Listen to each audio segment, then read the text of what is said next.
digamos, se ha podido a través del Poder Judicial demostrar. Yo quería preguntarle puntualmente al doctor Villestein, hay una dirección de la policía, si no me equivoco, es el Equipo Especial de Investigación, que dirige el coronel Carlos Morán Soto. Este equipo especial de investigación entiendo que tiene el famoso archivo espejo, o que habría trabajado en la obtención del archivo espejo.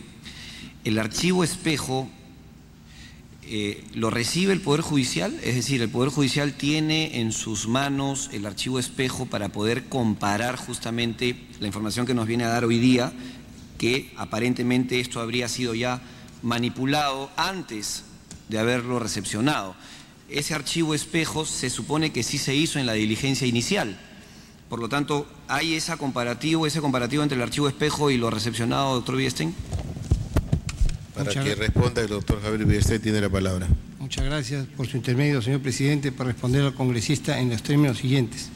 Siempre para comenzar, permítame advertir que no soy un experto en la materia tecnológica, no soy un experto en informática, no soy director de la instrucción a que se contrae el artículo 49 del Código Procesal Penal. Quien conoce a cabalidad todas estas cosas es la juez de la causa. Sin embargo, con base a las preguntas que se me hace y las publicaciones periodísticas que son de público conocimiento, debo decir lo siguiente.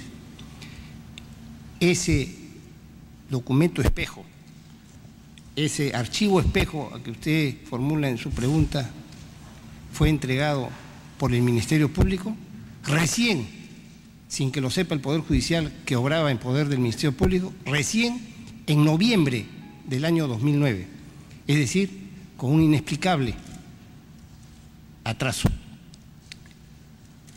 Introducido en la bóveda, con los sellos que correspondían, con el lacrado del caso, recién está siendo visto desde ayer y hoy.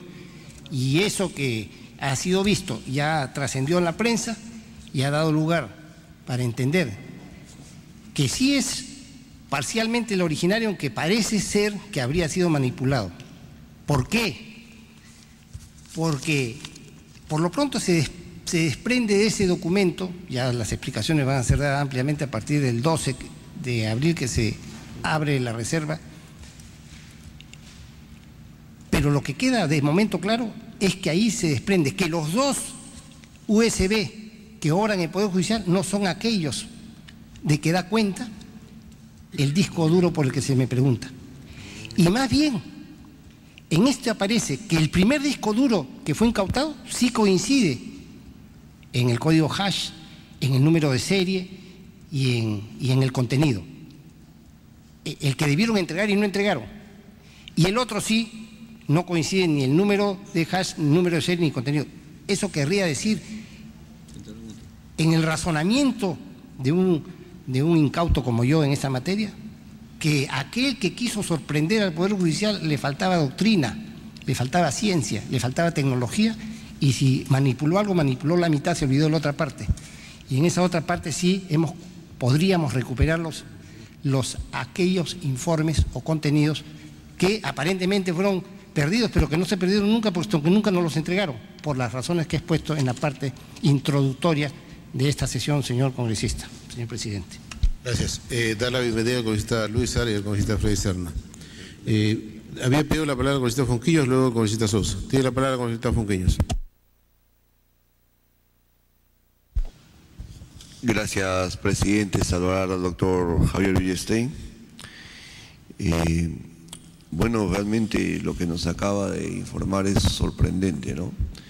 Pero yo quisiera que él me aclare cómo es posible de que, existiendo un acta de incautación donde están debidamente los códigos y todos los datos respectivos del material incautado, ¿cómo es posible que el que reciba en el Poder Judicial estos documentos que usted nos afirma acá que no son coincidentes, cómo no es posible que haya podido primero pedir y chequear el acta de incautación para verificar si el material recibido es el correcto?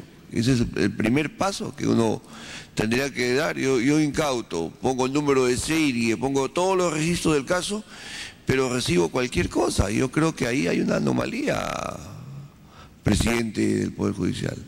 Hay una anomalía que quisiera que nos explique. Gracias. Sí, no sé si las preguntas, y yo le pediría al doctor que tome nota para que pueda responder, también hay otras preguntas más, o usted prefiere responder. Muchas gracias, presidente. Tiene la palabra, doctor Javier Viste. Por su intermedio. En otras importantes citaciones que se me han formulado, siempre he respondido al final y me ha parecido muy cómodo, pero en esta oportunidad, probablemente a partir de la respuesta que voy a dar ahora, me gustaría hacer como se hacía siempre, de preguntar todos y después respondo uno a uno. Sin embargo, esta pregunta es muy importante porque es muy técnica y la verdad es la primera pregunta que yo me formulé. Y es la primera pregunta que yo me formulé, repito, porque soy un incauto, un desconocedor de esta materia, soy un neófito, soy un lego, y lo es. Pero una vez que me explicaron, entendí por qué. Señor congresista, por su intermedio, presidente, si el juez no recibe un USB, ni recibe 4, recibe miles de archivos y recibe miles de especies, entre discos, USB, discos duros, CPU, en fin, una pluralidad de cosas, de bienes, de especies. En consecuencia, si se viera en todo el primer momento, como por ahí una importante fiscal ha dicho, si se viera todo el primer momento, pues el juicio acabó en ese momento, porque ya se diligenció todo. No se olviden que yo abro y para abrir tengo que hacerlo en presencia de las partes, del Ministerio Público, de los actores, de los interesados, porque en eso radica la diligencia.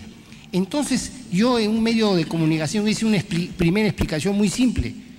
Yo recibo 10 automóviles de tal marca, de tal color, de tal apariencia, de tal composición. Los meto en el garaje, lacro y luego, en una siguiente, a medida que active, que expedito, habilito la prueba, hago la diligencia y saco el primer automóvil, se marca Ford, del año 53, el modelo tal, color rojo, con capota desplegable, en fin, hago todo y tiene un motor de tantos cilindros, de tal fuerza, pero podría encontrarme en una de esas con que uno de los Ford creí que era de los, pero que no tiene el motor, o que no tiene el tanque de combustible, o que no tiene el carburador, o que no tiene estas cosas. Eso lo voy a ver en la diligencia. Entonces, ¿qué es lo que ha ocurrido acá? Acá, por ejemplo, para lo que es materia de la pregunta, nos entregan 2 USB.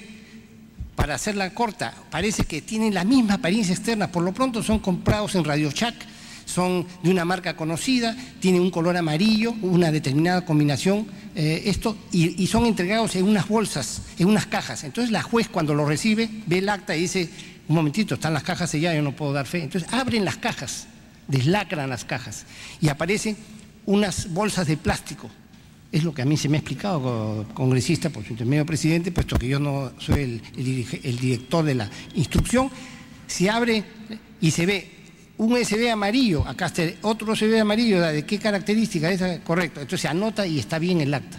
Cierro, nunca se abrió, porque no sé, en la bolsa de plástico, se abre, se vuelve a meter en la bolsa, o en el garaje, en el ejemplo que ha servido por extrapolación a este caso, el de los autos, cerramos la caja de cartón y queda esto para ser realmente visualizada en su oportunidad, porque son miles de archivos.